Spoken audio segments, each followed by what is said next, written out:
Good morning dear students. कल हमने अपना चैप्टर नंबर 3 स्टार्ट किया था जिसका नेम था कोऑर्डिनेशन, मीनिंग एंड नेचर। इसमें हमने कोऑर्डिनेशन का मीनिंग कंसेप्ट रीड कर लिया था, इसके बाद इसका नेचर भी रीड कर लिया था। आज हम क्या करेंगे, coordination is the essence of the management and fourth point, coordination is needed at all level of management. आज हम ये रीड करेंगे। तो कल हमने नेचर रीड कर लिया था जिसमें हमने क्या पढ़ा था कि जो कोऑर्डिनेशन है इसका नेचर कैसा है, ये कंटिन्यूस प्रोसेस है, ये रिस्पॉन्सिबिलिटीज़ बताता है, ये सब हमने इसमें पढ़ा था।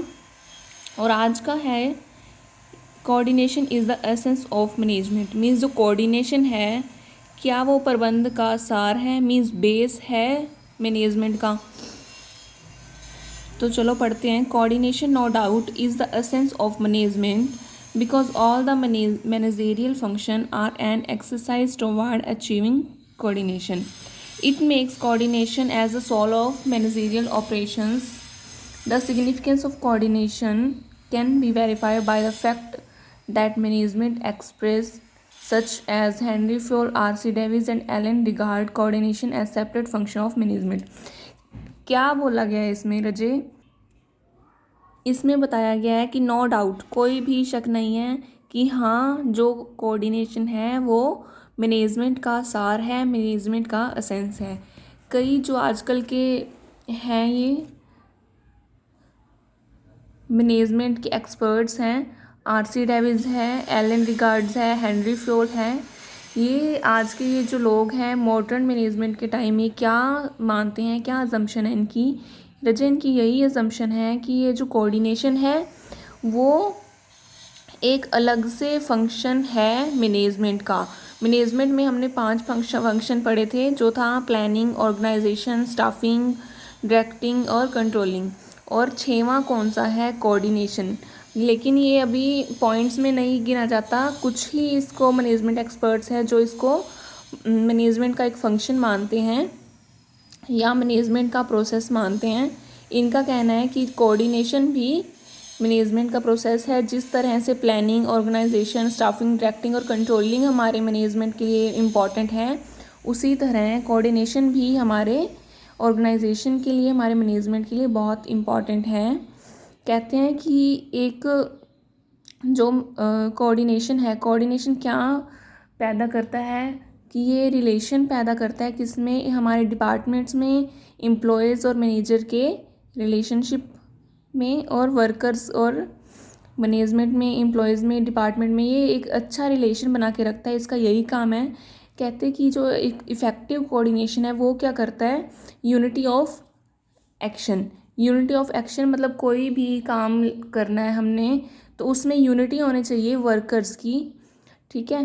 तो इसके बाद क्या है, एक बैलेंस बना के रखता है हमारे पास जो डेवलपमेंट है, लाइक रिसोर्सेज हैं हमारे पास, उनमें क्या बना के रखता है, एक बैलेंस बना के रखता है। इसके बाद इसकी डेफिनेशन दी गई है, coordination is like a thread in garland, a part of all management function. Koontz और डनेल की अकॉर्डिंग ये डेफिनेशन है। इसके बाद हम करेंगे coordination needed at all level of management, कि कोऑर्डिनेशन है सभी मैनेजमेंट के लेवल पर कैसे इंपॉर्टेंट है। मैनेजमेंट के लेवल कौन से थे, ये जो 5 पॉइंट बताए गए हैं प्रोसेस की, इन पे कैसे हमारे लिए इम्पॉर्टेंट है, कैसे चाहिए हमें कोऑर्डिनेशन। देखो सबसे पहले प्लानिंग को ले लेते हैं हम। मान लो हम प्लानिंग कर रहे हैं हमारे ऑर्गेनाइजेशन में, अगर उसमें कोऑर्डिनेशन ही नहीं होगा, अगर एक प्लानिंग में कोऑर्डिनेशन ही नहीं होगा तो वो प्लानिंग तो वैल्यूलेस ही होगी। क्योंकि सब जब प्लानिंग करते हैं तो सारे कामों को ध्यान में रखना पड़ता है। मान लो हमारे अलग अलग डिपार्टमेंट है, सेल डिपार्टमेंट है, परचेज डिपार्टमेंट है, या पैकिंग का डिपार्टमेंट है, और भी बहुत सारे डिपार्टमेंट होते हैं ऑर्गेनाइजेशन में। इन सभी का उस प्लानिंग में हिस्सा लेना बहुत इंपॉर्टेंट है, कोऑर्डिनेशन बनाना बहुत इंपॉर्टेंट है। इसीलिए फर्स्ट पॉइंट हमारा क्लियर है कि जो प्लानिंग के लिए कोऑर्डिनेशन है वो बहुत इंपॉर्टेंट है। उसके बाद कोऑर्डिनेशन ऑर्गेनाइजेशन में कैसे इंपॉर्टेंट है कि मान लो हम प्लानिंग कर लेते हैं, उसके बाद ऑर्गेनाइजेशन बनाया जाता है ना, तो ऑर्गेनाइजेशन में अगर वही ना होगा, कोऑर्डिनेशन ही ना होगा, तो वो भी वैल्यूलेस होगा। उसके बाद है स्टाफिंग। स्टाफिंग में हम क्या करते हैं कि एम्प्लॉयज़ को रखते हैं हमारे डिपार्टमेंट में।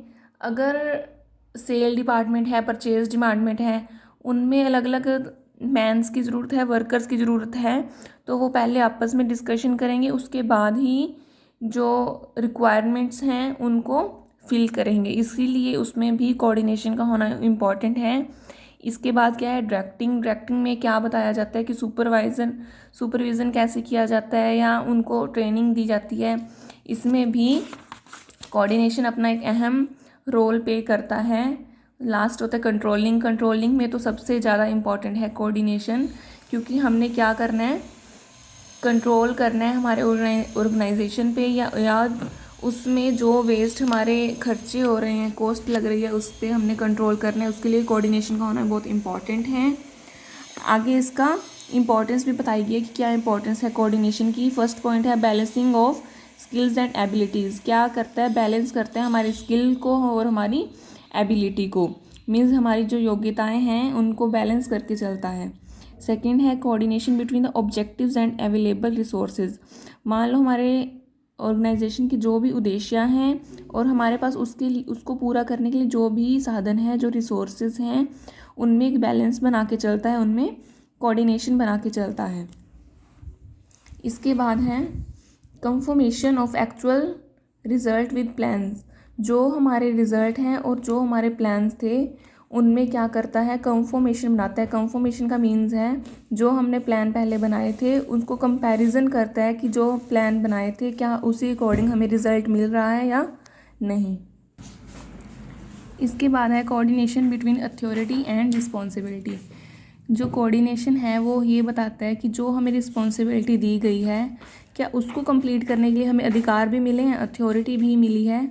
तो इसीलिए जो कोऑर्डिनेशन है वो अथॉरिटी और रिस्पॉन्सिबिलिटी में एक रिलेशन पैदा करके चलता है।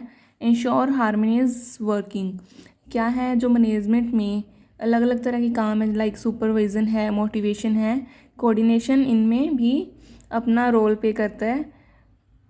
आज का ये जो हमारा चैप्टर था ये कंप्लीट हो चुका है। कल हम नेक्स्ट चैप्टर रीड करेंगे, यूनिट 2 आ जाएगा हमारा। चैप्टर का नेम है principles of management, nature and significance. Thank you.